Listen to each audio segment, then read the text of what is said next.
Are you a cat lover who loves the idea of owning your own cat cafe? Then this is the podcast for you. Join me, Angeli Rodriguez, owner of the Woody Whisker Cat Cafe and author of the book Drinks and Whiskers, as I walk you through my tips and tricks to help you open a successful cat cafe. Are you ready? Let's do this.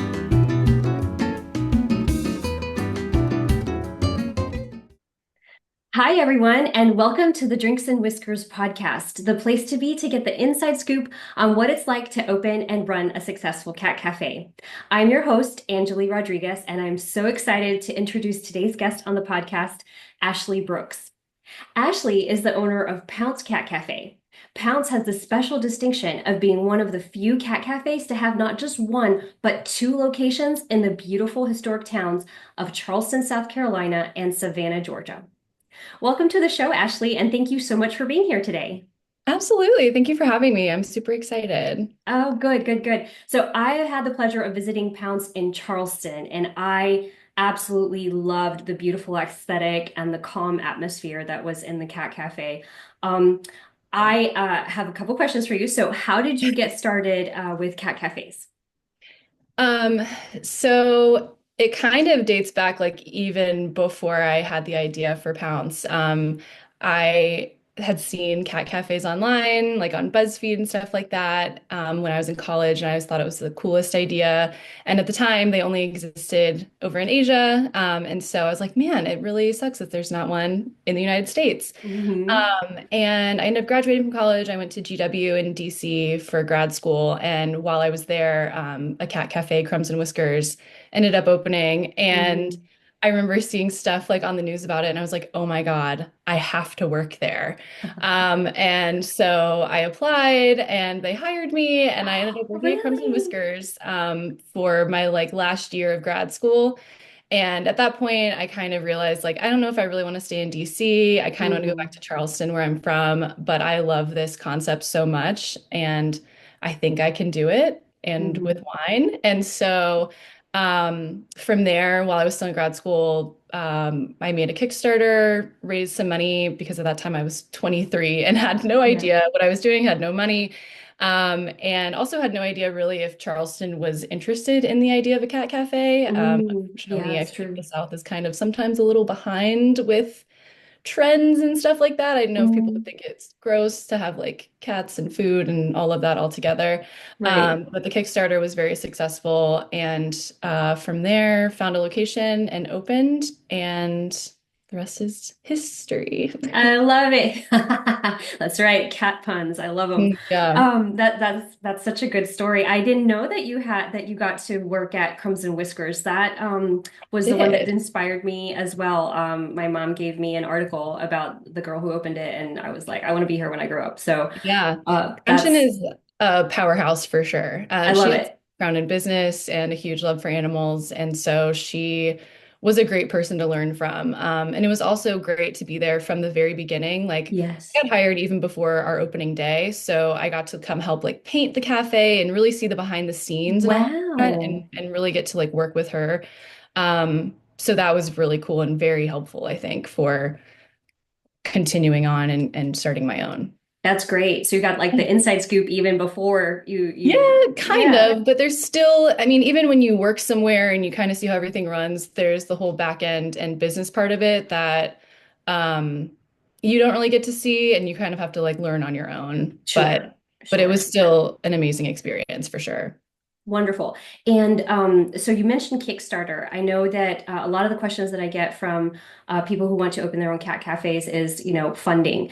So you said your Kickstarter was successful. Is it still available? Like, does Kickstarter keep those so that people could get like an idea of what it was that you put up on Yeah, on the I'm website? pretty sure that the page is still up, at Mm-hmm. least last time I checked. So, yeah, people can totally go check that out and kind of see an idea, of what we were raising money for and how we did Mm-hmm. it. Okay. So yeah. Good. Wonderful. Thank you for sharing that. Um, so what made you decide to expand to a second location? Um, Honestly, looking back on it, I'm like, what was I thinking? That was the craziest thing in the entire world because now I can't imagine opening another one. But I think we were just like riding that high. The first 6 months, we were so busy. Hmm. We were hoping to do 100 adoptions in our first year. That was like our goal. It seemed Yeah. like that was at the time what most cat cafes were doing. So we were like, okay, if we're doing 100 adoptions a year, that's great. We ended up doing 100 adoptions in our first 60 days, and we were like, whoa, like this is Wow. way bigger than we thought it was going to be. And so I was just like, let's do more. Like, I want Yes. to do more. And I've just always loved Savannah. It's a very similar city to Charleston. They're very sister cities. They're not too far apart. And I used to come down here in college to visit, and I just love the vibe. And so, about 6 months after we first opened, we started perusing in Savannah at locations. And then it was a year to the day that we opened the Charleston store that we signed the lease in Savannah. Oh my Um, gosh. and still looking back, I'm like, that was crazy. I don't know what we were thinking, but it ended up working out. So I don't know.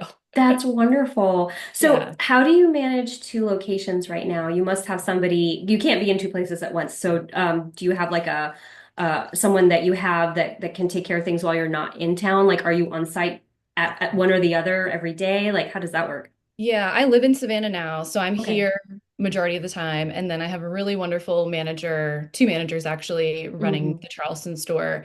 I meet with them regularly, and then I'm up in Hmm. Charleston a good amount as well. So, like I said, Hmm. it's great that they're only like an hour and 45 minutes apart, so it's not terrible to even go up there for the day or something. Hmm. But I do have to split my time.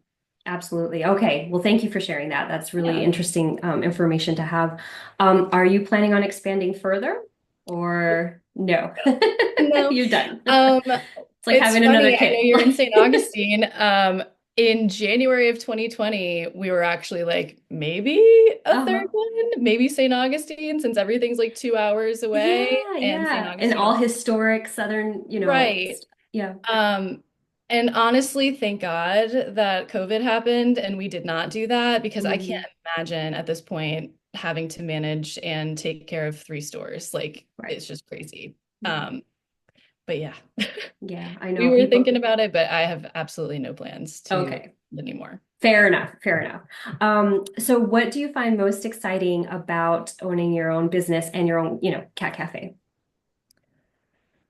Ooh, there's so many things. I mean, every day is different. Every day is exciting. I think the most rewarding part, at least, is knowing the impact that we're making in our community and how many cats we're able to get adopted. Um, that's just great. We get cats Hmm. adopted so quickly that sometimes the shelters that we work with don't have enough to send us. So we end up Oh, doing transfers from like other parts of Georgia, other parts of South Carolina, wow. more higher risk shelters that we're able to pull from, which is really awesome. So I think that's definitely like really exciting and very rewarding. That is absolutely exciting. How do you manage the like the vet situation? Like with like if you're mixing cats from different rescues and if one cat happens to be sick, like how does that work with your rescue? So the way that we operate both in Charleston and Savannah, we work directly with Charleston Animal Society and then the Mm. Humane Society for Greater Savannah. Hmm. If we're doing transfers of cats, those cats have to go to the shelter Mm. first, and Okay. then our shelter basically processes the transfer. They become a Humane Society or Charleston Animal Society cat. Mm. They make sure that they're up to date on everything, that they've had all of their preventatives, all of that stuff. And give us new paperwork and then they come to us. So we don't do Very transfers good. directly from other rescues or shelters. They have to go through our rescue partner first. Hmm. But that's kind of how we do it and keep track of it. Gotcha. That's very good information for those people who are, interested in doing not being their own Yeah. rescue. That We've would be worked helpful. with two rescues at the same time before, and I know other people do it. It just didn't work well for us having Hmm. two separate like adoption protocols and policies and different adoption fees, and it just became confusing, especially for customers, I think, because they're like, Sure. well, why is this cat $100 to adopt and this cat is $80 to, it was confusing, I think, for people. Yeah. And it also did like we were talking about before with medical, like put some stress on both. Like if Hmm. its cat gets sick and then spreads it to the other cats that are part of a different rescue, like how is that handled? So it just Yeah. became complicated. So I'd love to know from other people how they manage Yeah. it. But yeah. Exactly, right. And that's kind of the challenge that I had too when I was thinking about maybe working with multiple rescues was like, okay, well, my this is my cat, and how do you do Right. it? And do you take care of your cats the same way we take care of our cats? And nobody takes care of their cat as well as they do, right? So Right, it was always exactly. one of those situations Yeah, with us as well. So it's just simpler for me as well to just work with one rescue at a time. exactly. Um, and I love my rescue; they're fantastic. What is the most important lesson that you've learned in owning your own business? I don't even know if it's necessarily like about owning a business. There's just Hmm. so many lessons that I've learned. Managing people, Oh gosh, yeah. working um, with so many different organizations. I know people have talked about before, like, yes, a cat cafe is one business, but it really is like so many different businesses rolled into one. Hmm. Um, you're just spread so thin all the time. I think just really making sure that you take care of yourself and surround yourself with good people who also support you is one of the Hmm. biggest lessons I've learned. I was very, I don't want to say controlling and micromanagey in the beginning, but I definitely was. It was very hard for me to let go and delegate tasks to other people. Same, But same. I finally came to like a breaking point where it's like, okay, you have to trust people. Yep. And so I think that might be my biggest lesson that I've learned, especially with having two locations. You have to just let go and trust the Right. process and know that the people that you've hired and the people that are around you are good people and they can do it. And Exactly. every problem can be fixed. So, Right. yeah. I think that's an excellent, excellent advice that you have there. That was one of the hardest lessons that I had to learn myself, in managing my business. I only had one location, so I totally understand where you're coming from. Yeah, it's Um, hard to let go though it's when so it's your hard to let baby go. and Yeah, yeah, it's your um, baby, and you just want everyone's experience to be absolutely perfect. And if it's not, it's like I would take it so personally, getting bad review and like it was just bad. But I've definitely learned to let a lot of things go. right, right, So yes, yeah, same here. Like it's okay. The cats are still alive. The business is still exactly. running. For me, it's like letting not people doing things differently than me. Um, but I have to look at it as like the same way. It's like, okay, Right. it doesn't have to be done exactly like that. They Right. have the best interest of the cats at heart. They want to provide your customers with the best experience possible. Exactly. You're still getting 5-star reviews. Like it's okay, right? Like it's Exactly. what happens is, for me anyway, it's when we get the 1-star reviews. It's like trying to figure out, okay, what happened here. Um, and for me, uh, for at least for the Witty Whisker, it's been, just people that don't really quite understand the business. Right. They're not really cat people themselves. They were dragged there by their children. Their children were being bad, and we had to tell them, hey, you can't behave like that in the cat room. And so that's That's my the most experience too. frustrating part, I think. Yeah. And I have a hard time responding nicely to reviews like that Oh, because same, it usually same. is user error, like people who show up without a reservation and were booked, and then they're like, Yes. we didn't know we need a reservation. It doesn't say that anywhere on the website. Yes, it It's does. all over the It website. does. It's all over the website. Or we have an age policy and people will show up with really young children and they're like, well, it Mhm. doesn't say that anywhere on your website. It doesn't say anywhere. And I'm like, it's on our front door, it's on the website, it's Right. everywhere. Right. So it's really frustrating to get negative feedback like that, especially when it's like something not really in our control. Like we've tried to make it as simple and easy for people to understand, but Right. it Right. is what it is. Yeah. So I agree. We have the same issues too. So it's just Yeah. something for the listeners to the podcast to keep in mind, right? Like you're going to have the people who just don't understand, and that everybody gets negative reviews. Everybody has a bad experience every once in a while. It's just, Yeah. how to respond to it, and taking care of yourself and not letting it get to you and not Right. taking it personal, because I would take it personal, and then I have to like turn to my husband and be like, this person, and he's like, And so I'll like write out a response and I'll read it to my husband and he'll be like, no, you don't want to say that. And I'm like, but why? Why can't Yeah, I say I know. that? I will say I do respond pretty passive aggressively Oh, now. same. I really don't care anymore because I'm like, we've Yeah. been in business for going on 9 years. If Yeah. everyone else can Wow. figure it out, I'm sorry, but so can you. And Yeah. I'm definitely not as nice as I used to be. Gotcha. Um, which whatever. I kind of Yeah. respect business owners that stand up for themselves in business review replies because I'm like, Oh, yeah, the customer definitely. isn't Yeah. necessarily always right, but yeah, bad reviews used to like legitimately keep me up at night. But Mm-hmm. actual sincere feedback, I do really appreciate, and I do hate when people have a negative experience with us, and I think that's Yes. always really important to take in and learn from that and Mm-hmm. A hundred change things percent. if you can if there is a legitimate problem. A So. hundred percent. Yes. All right. So, coming up on the last question that I have for you is what's your advice for those interested in starting a cat cafe?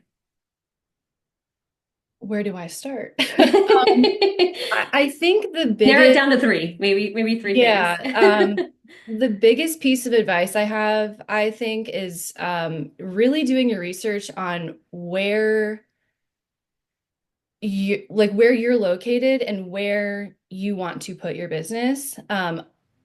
I remember when we were initially looking at locations in Charleston, we were kind of looking in like the more like artsy districts where there's not a whole lot of tourists or people or foot traffic.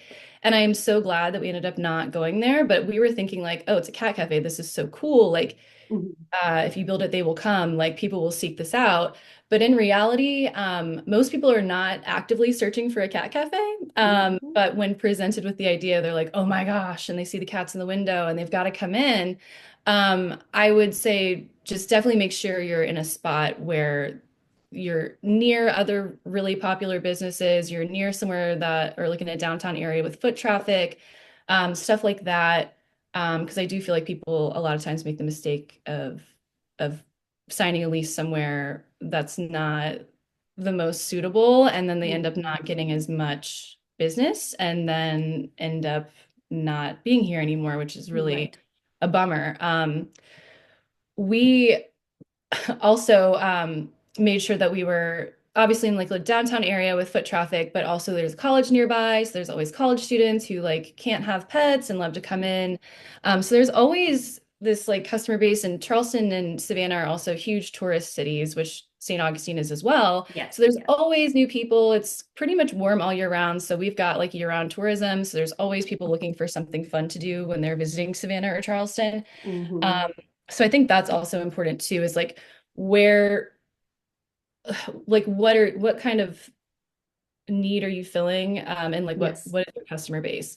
Yeah. Um, I think if we were in a smaller town with not as many tourists, I would have definitely focused on our coffee shop a lot more and had like lattes and espresso drinks and like more of a variety of that. Mhm. Um, we just do like plain drip coffee and iced coffee and like pretty basic drinks because we realize we don't really need to focus on that because most people are there for the cats, That is not 100% really true. That is the drinks, but 100% like true. Yeah. I don't know. If you're in a smaller town, I think really beefing up the coffee shop so that people want to go there instead of Starbucks to support you. Hmm. I think that's a good way to kind of work on that too. Yeah, that's great. That's great advice. So, Sorry, I feel like I'm talking way too much. no, you're not. No, this is fabulous. This is The this is other like thing amazing. that So, I see thank you. people do a lot is not really doing their research entirely with the health department and specifically with zoning. Um, I know a lot of cities and towns and states even are very different with what they require if you're going to be having animals on site. Yes. Some places you have to be in like an industrial zoning district. Um, there's different requirements with like soundproofing or having two separate air conditioning systems. So like making sure that you get all of that in order to before you sign a lease can really save you a lot of headache in the end because you would hate to sign a lease and then find out, oh, I actually can't have this concept here, or Right. all of this stuff that the city's wanting you to do is way too expensive and like this is just not going to work. Right. So really getting all of that in order before you sign a lease too, I think is really important. That is great advice. And it's something that I didn't really realize I had here. St. Augustine, at least the historic area where I'm at, they have what's called a Friday review where you present your business plan and they have all of the departments get all of their notes together, and then you Mhm. basically come in for an hour and they kind of tell you what you have to do, and then you have that opportunity to say, oh yeah, I can do this or I can't, or can we Yeah. modify. So I didn't realize that not everybody did that. Yeah. So that you're right, that's very important to do in wherever you are located, wherever you're planning on being located. Mhm. So that's excellent advice. Anything else? Any other tips? Oh man. Let's see. Um, I mean, reaching out to different rescue partners, making sure that they mesh with you and your goals, Mhm. and Yeah, making sure that they are able to commit to keeping you stocked up. right, That was something that I never thought was going to happen. You always, I mean, there's a million cats everywhere, right? right. So I Especially in the thought that would South, be like right? the Yeah. least of our problems, but there's been so many times that we've had to close because we don't have enough cats. And that was of no fault of the partners that we work with or even us. We just didn't expect that. So we've just kind of had to like tweak um, kind of our expectations and things like that for that. Um, Having really solid cleaning protocols and Yes. having Yes. conversations with the shelter too, for health and medical things, what to look out Hmm. for. I know a lot of people who are looking to go into the cat cafe business um, really love cats, but maybe don't necessarily have a veterinary background or vet tech Hmm. information, stuff like that. So really making sure that you really read up on that and really work closely with your shelter to make sure you have good cleaning protocols, a Hmm. health medical check sheet type thing, and all of that too. That That's can save you a excellent lot of advice. headache in the long run too. Yes. Yeah, you want to make sure that you have healthy kitty cats and a plan for like when the worst happens. I know that one of the big things that's on our Facebook pages, like the Cat Cafe Facebook pages, Yeah. is ringworm, people having to shut down because of ringworm. So Yeah. that's really a huge thing that everybody has to deal with, especially when you wear shoes in the cat room, and especially in the South where it's nice and warm and stuff can spread. Yeah, we've had to have some special times We have deep cleaning the to. cat room. Yeah. I mean, it happens more than people think. Right, Ringworm right. is also so hard to get rid of. It also just exists everywhere in the world. So Exactly. It's someone in can, dirt every time you right, walk around, bring it in on their shoes. They could have it and touch a cat. There could be a cat that's silently carrying it. I mean, there's just so many things, and it's so hard to get rid of because of spores. Like you could burn the building Yes. down, and ringworm Yeah. would still be there. Right, right, So exactly. yeah, having good protocols for that, good protocols for upper respiratory infections. I don't know, just things like that I think are really important. And one last thing that I Yes. think is really important for people to focus on is having really good branding and Oh, a right. really good name that I don't know, is Yeah. eye-catching and like makes sense for the business. And I would recommend if people can and can afford it, working with like a graphic designer or something to come up with a Hmm. logo, just something that's memorable. I feel like having a really solid brand and like Hmm. online presence as far as social media and stuff goes, it can go really far. I know Definitely. we were talking with Caddyshack too, kind of about this. Their TikTok is huge. Yes. And I know a lot of people go visit them and like they know about them just because of social media. So having like really good Instagram, Facebook, making sure you're posting a lot and keeping people engaged and knowing like when you're getting new cats, when cats get adopted, like people love to see that and it keeps people interested in your business and supporting it. So I think that's really huge too. Definitely. That's excellent advice. Thank you so much, Yeah. Ashley, for all of your insights and tips. If anyone has any follow-up questions, I'm sorry, or if they want to go visit you guys, where can they find you online? Like, and I mean, I know that you're in Charleston and Savannah, but like, where can they Um, find you online? Yeah, so our handle, I think, on everything is just Pounce Cat Cafe. Our Okay. Savannah location has a separate. Instagram, so it's pouncecatcafe.sav. So you can see us on Facebook, Instagram. We do have a TikTok. And then our website is just pouncecatcafe.com. But yeah, if anybody has any questions or anything, they can feel free to reach out. Great. I feel like people email a lot and it's really hard to get to everybody. Mhm. But I'm happy to help when I can. So yeah. Awesome. And plus you'll have this podcast interview to refer them to Yeah, as well now, once sure. we go ahead and post it. So, well, thank you again so much for coming on the Drinks and Whiskers podcast and sharing your insights. Hopefully this helps future cat cafe owners in their cat cafe dreams. So thank you so much. Of course, thank you for having me. Of course. Thank you so much for listening to today's episode of the Drinks and Whiskers podcast. If you enjoyed it, please take a moment to like this episode, subscribe, and leave an honest review. If you want more information, you can purchase the Drinks and Whiskers book right now on Amazon.com, or you can reach me at Anjali@wittywhisker.com. Now it's time to get out there and start your cat cafe dream. How will you warm hearts with a drink and a whisker?